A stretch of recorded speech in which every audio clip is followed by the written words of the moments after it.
It's March 2020, and today marks the beginning of the most disorientating and exhausting year of your pharmacy career.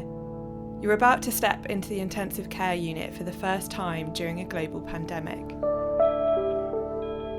Your mask and layers of protective clothing feel like an alien skin, depersonalising everyone around you.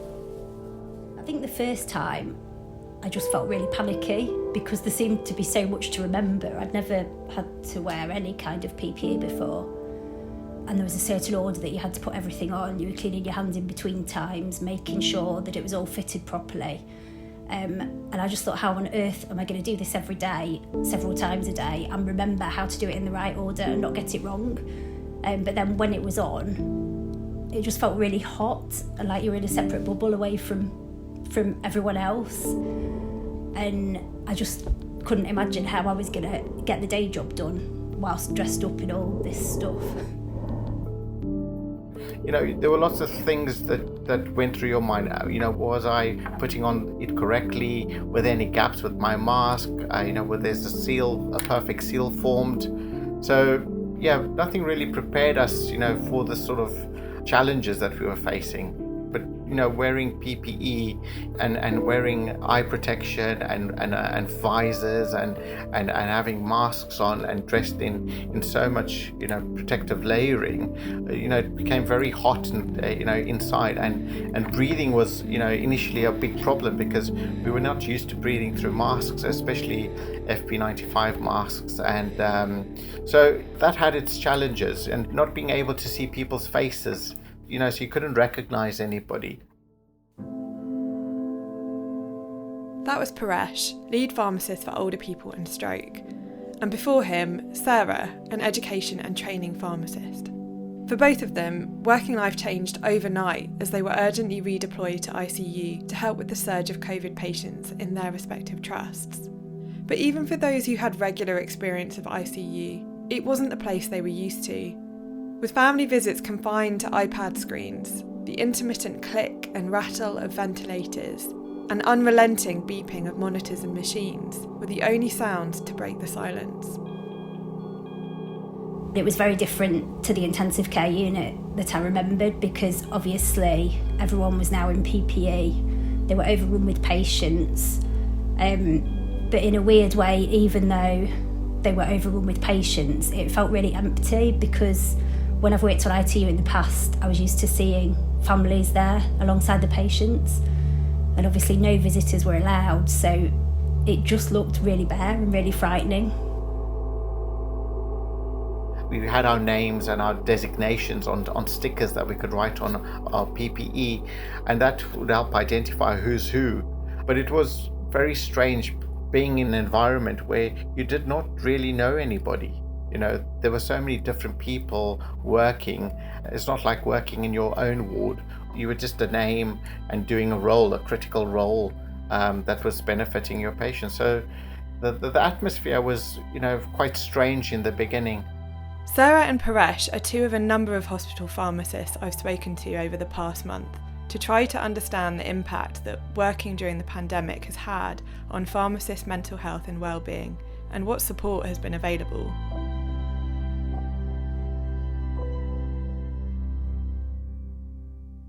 I'm Julia Robinson, Clinical and Science Editor here at the Pharmaceutical Journal. We've all been hugely shocked and saddened by the numbers of people who've lost their lives during the pandemic. But for those on the front line, it's not just the numbers that are hard to come to terms with.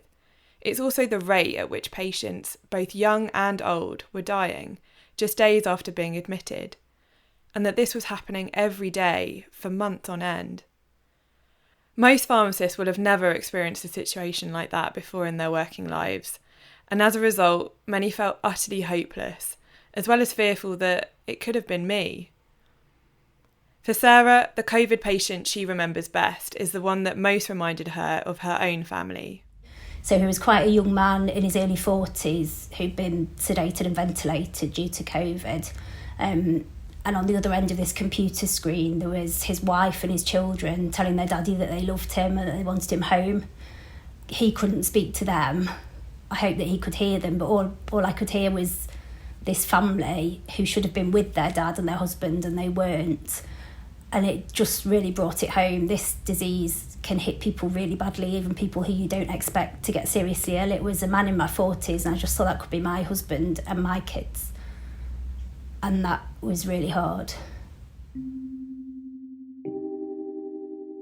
For another pharmacist I spoke to, Hera, who prior to the pandemic worked between the cardiology and respiratory wards, the patient she remembers most vividly is a young mother, much like herself.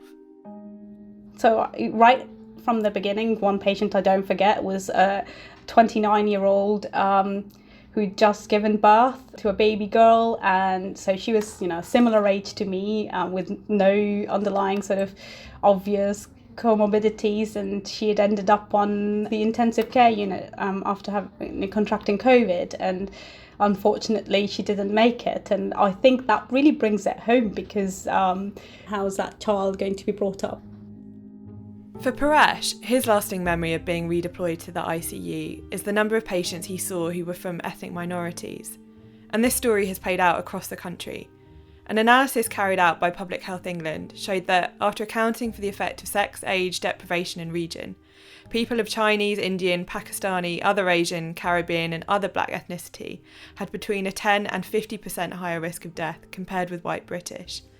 And people of Bangladeshi ethnicity had around twice the risk of death from COVID compared with people of white British ethnicity. And we were also seeing a lot of patients, from ethnic minorities, when it's starting to come out that, it was affecting ethnic minorities more so than other groups. And being of an ethnic minority myself and of a similar age to these patients, it was bringing the message quite, close to home that it could be me on that table, as a patient. So yes, there were lots of things that were, going on mentally.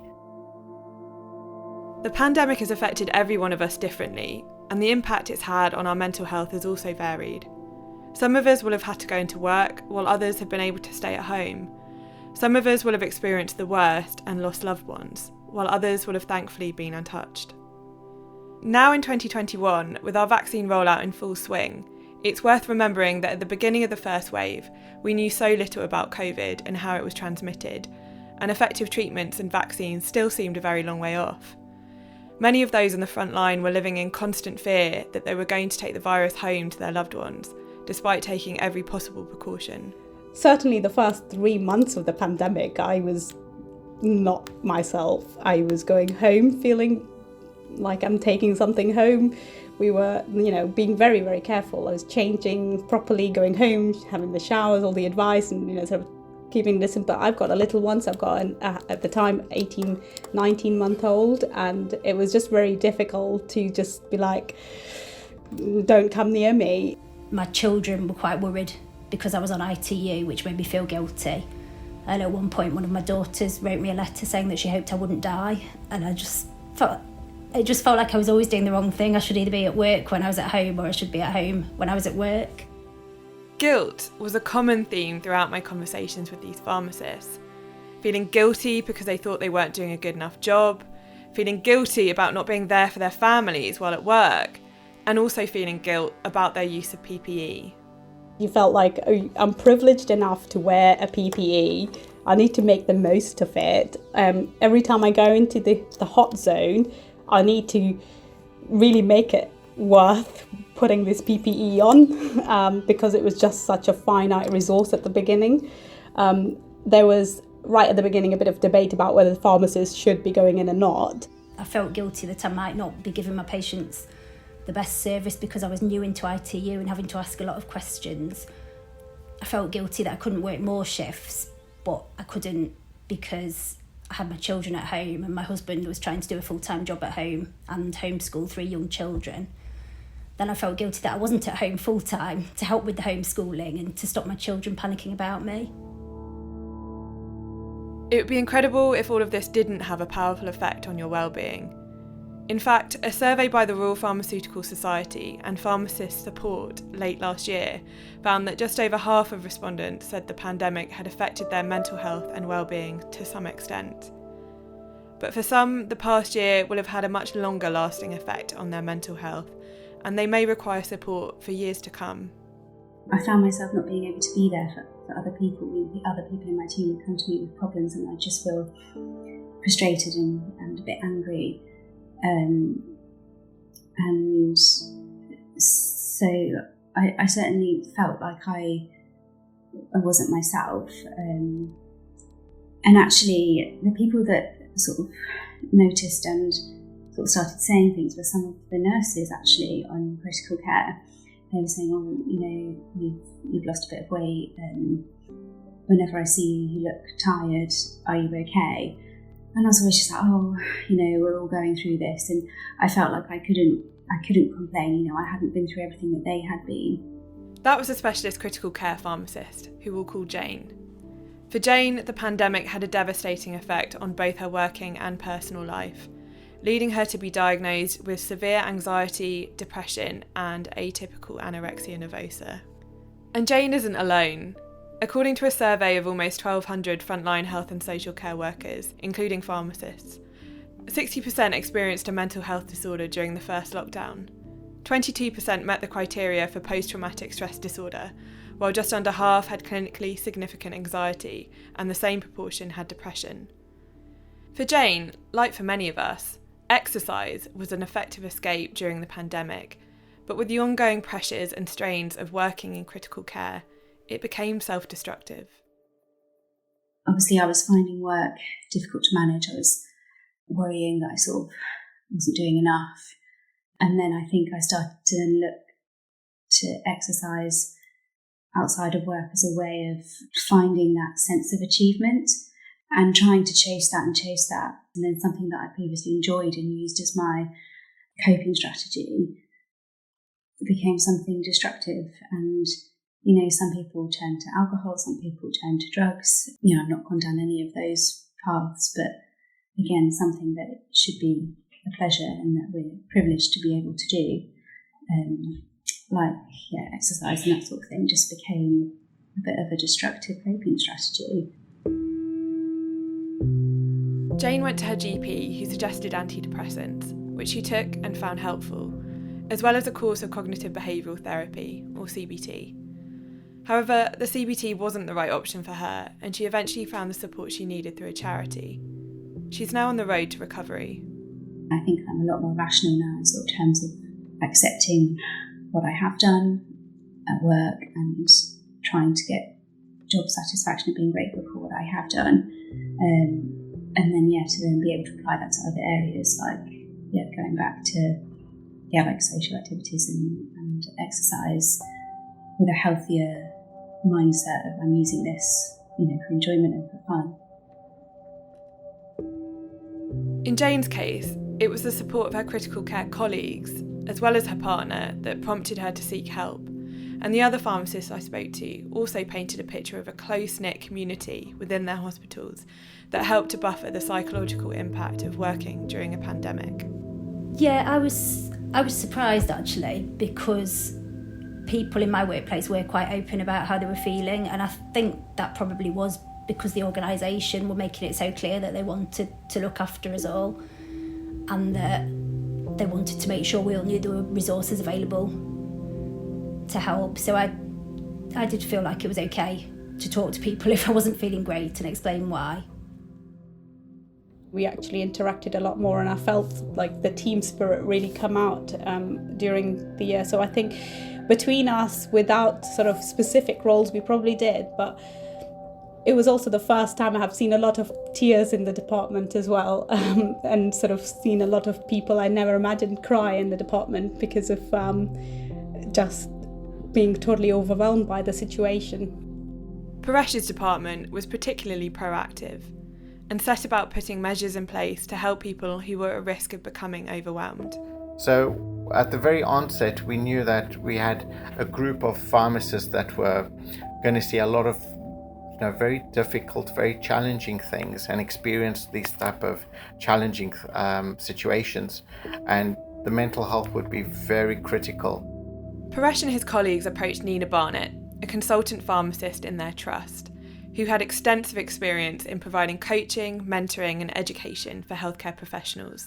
So the lead pharmacist for our ICU approached me after they had had a briefing at the very beginning of the pandemic, which outlined as much as we knew of the severity of the situation. And as you know yourself, it was really very shocking to think about the mortality that was potentially ahead of us and that sadly we have actually seen. So that conversation led us to think about how we were going to support a group of pharmacists who were being redeployed from other areas of pharmacy, so didn't necessarily have ICU expertise, had to learn not only about ICU, but also had to learn about COVID at a time where we knew very, very little. Nina's approach was based on two types of wellbeing support, Schwartz rounds and Ballant groups, both of which focus on thinking about the emotional impact of a case rather than just the clinical impact. Due to COVID restrictions, the groups were held virtually on a weekly basis. We would start with a gentle introduction, which was very much just a check-in about how am I today? How are we all doing today? Just going round to see how we were, to get a baseline for each other really as to whether we were in a position to even have a conversation. And then what I would do is I would invite somebody in the group to share an experience they had over the last week. And I wasn't prescriptive at all about what that experience might be. It's just something that happened that they might find helpful to share with colleagues who are in similar situations to them. And they would tell their story for 3 or 5 minutes. Each of the attendees would have the opportunity to share their stories and let other people reflect on them. The outcome of doing that was that the storyteller would then be reinforced by everyone in the room that their feelings were normal and that other people would have struggled, and that sometimes people who tell their stories might have had a different take on how to deal with it, so it would help them to think about how they might manage it in the future. During wave 1 of the pandemic, Nina ran these sessions once, sometimes twice a week for 9 weeks. Since then, the sessions have evolved as the needs of those attending have also changed. So we're now looking more about people just talking about how their week's been and what's been on their mind individually as we go round, and other people just chipping in. And that's probably a testament to the fact that people are more comfortable with speaking now and more comfortable with sharing a story without needing the preamble, as well as the fact that the acute trauma, thank goodness, has lessened. So what is out there for pharmacists who don't have contacts like Nina? For Jane, it was difficult to find the support she needed within the pharmacy team. I have to say that when I needed space and I was struggling, I didn't feel that I could talk to anybody senior in pharmacy. I didn't feel like anybody really expressed that, particularly within like more senior staff. I mean, you could talk about it with colleagues, but that was probably more on a friend level. So I think pharmacy is offering things, but I do think that it's possibly at a bit of a sort of lip service level at the moment. And I think it's going to take a culture shift for that to change. And at the beginning of the pandemic, there was very little mental health support on offer at the national level for pharmacists.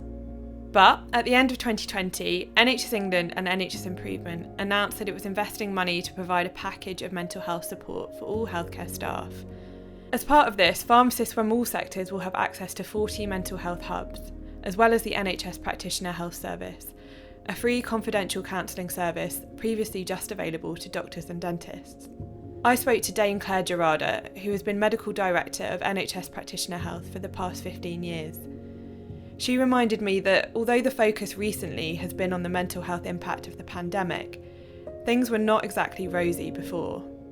We have to remember that the mental health of NHS staff right across the board wasn't good before the pandemic. We had very high levels of burnout, high levels of anxiety, depression, and proxy markers such as early retirement, for doctors, presenteeism, i.e. turning up for work when you shouldn't be, but for others, absenteeism, very high rates of that.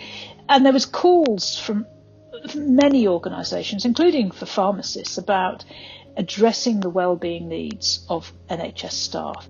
Data from the Pharmaceutical Journal's 2019 Salary and Satisfaction Survey showed that around 90% of pharmacist respondents felt stressed before the pandemic.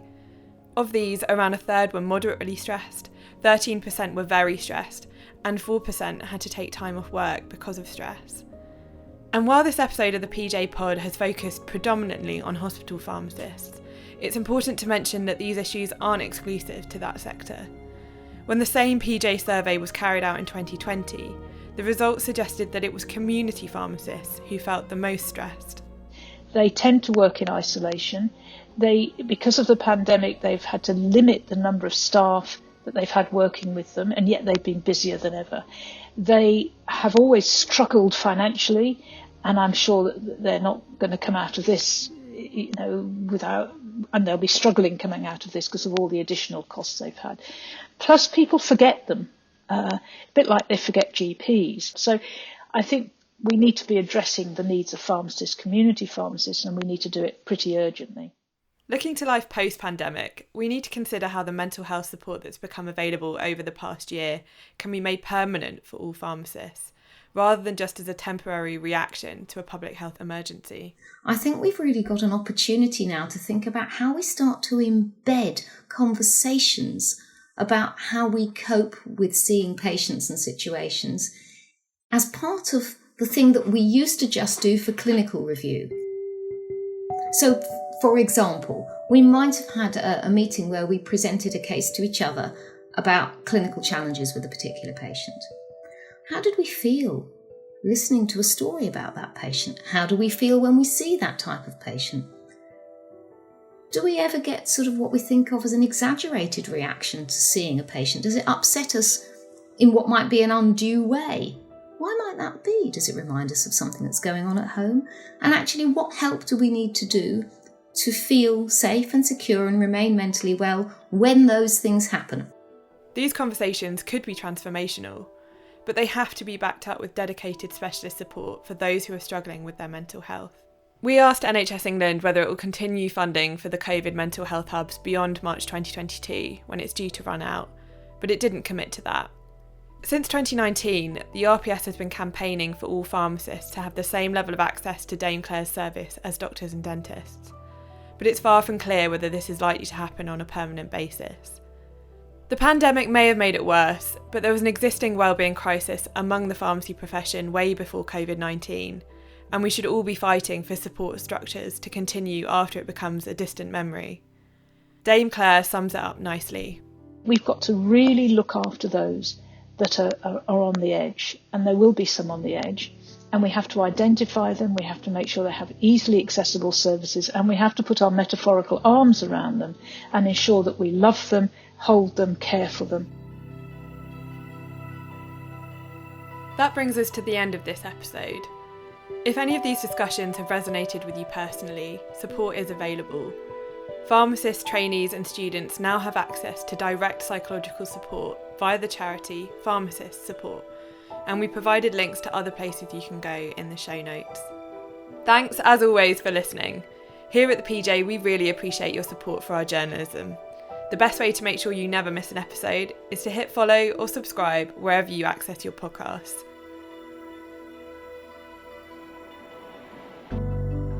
The PJ Pod is brought to you by the Pharmaceutical Journal, the official journal of the Royal Pharmaceutical Society. This episode was produced by Jeff Marsh and presented by me, Julia Robinson, with support from Dawn Connolly and Nigel Praties. See you next month. Bye-bye.